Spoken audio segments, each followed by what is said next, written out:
So it's been a while before I've stood before you. And for those of you who remember, last time I did, I fell. And I want to thank God for blessing me with Ron Figueroa, who today put the small offering on the steps instead of on the altar so that I don't fall again.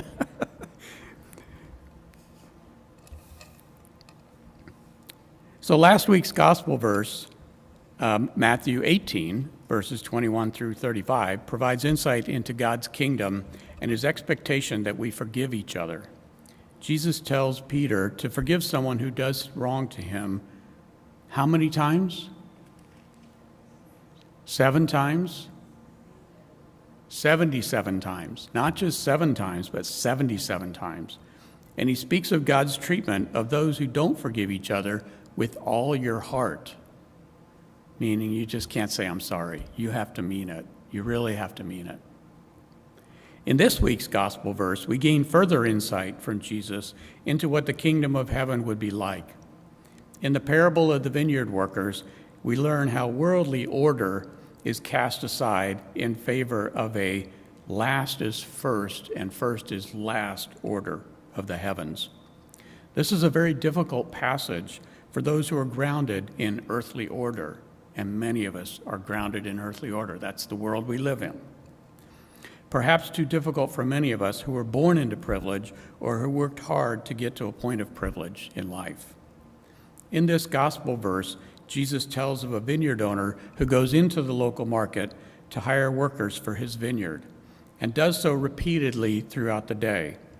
That evening, when the owner has his charge give the workers their money, he instructs them to give each worker the same amount, regardless of how long they worked in the vineyard that day.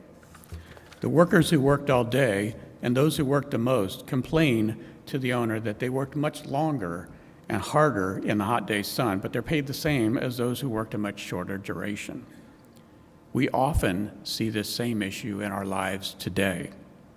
In small ways, for example, at the grocery store, waiting in the checkout line with a bunch of people in front of you, and they decide to open up another line. Somebody scoots around in front of you, and they get in before you. Or, let's say you're stuck in traffic, and this has probably happened to all of us as well. You're in a line of vehicles, you're stuck in traffic, you're trying to merge, and you see somebody come around on the right, and they get in right in front of you. Same kind of thing, right? It's very frustrating, isn't it? Or in larger ways, for example, seeing the tremendous incomes and buying power of these technology workers in our area in Silicon Valley, often much younger in age, working at Apple, Google, or Meta, which is, I think, basically Facebook, influence the local economy, such as home prices or apartment rental rates, beyond what most people can afford. And that is a huge dynamic in the Bay Area today. Each of these examples seems unfair, and in some cases they may be. It's not unusual to witness or read altercations like road rage or lawsuits resulting from perceived injustices such as these. People want to think that they are privileged and that rank has its privileges. I think there was even a commercial like that years ago, rank has its privileges, often meaning one's position earned through time and or effort entitles them to benefits over those serving less time or giving less effort. You might say that people don't like the message of last being first and first being last. It is counterintuitive to our culture here on earth. But wait a minute. How many of us have benefited from privilege at the expense of others? Have we not benefited from our ancestors taking land from Native Americans, often with no meaningful compensation? Have we not benefited from redlining or other past racial practices, effectively preventing people of color from purchasing homes in neighborhoods of privilege? Even today, have we not benefited from the many undocumented immigrant workers cooking, cleaning, maintaining lawns, and other jobs, often paying less than a living wage? How different are we in these examples than those we judge as unfairly cutting in line at the grocery store or in traffic? Jesus provided a radical view of order or privilege in the heavenly kingdom and guidance to God's people on earth. This radical view of the last being first is more fully embodied in Matthew 22, verse 39, where Jesus tells the Pharisees, "Love others as much as you love yourself." Love others as much as you love yourself. In my humanly perception of the parable of the vineyard worker, this radical view of last being first, I see workers who worked the longest high-fiving the workers who only worked a short time. They celebrate the gift and the receivers, regardless of the circumstances. Everyone won. Everyone was victorious.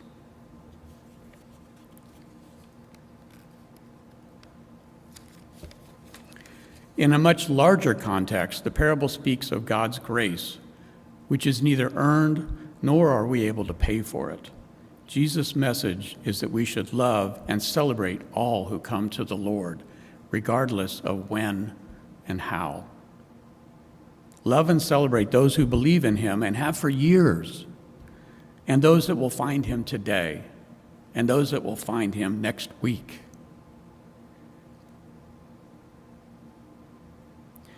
This, coupled with joyful giving of self in service to the Lord, more fully encompasses the gratitude of God's grace and purposeful living. The first is last, and the last is first. Heavenly order here on earth. Serving others in God's name provides opportunities for those who are last in our society, be it poor, marginalized, or oppressed, or worse, to feel first for at least a few moments. That is a good thing, and perhaps may open them to the Spirit of the Lord and faith in God. Last week's message was forgiveness.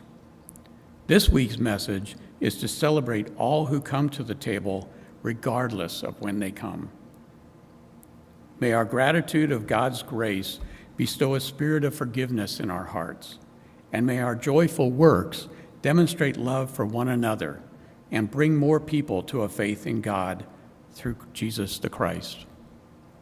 Amen and shalom.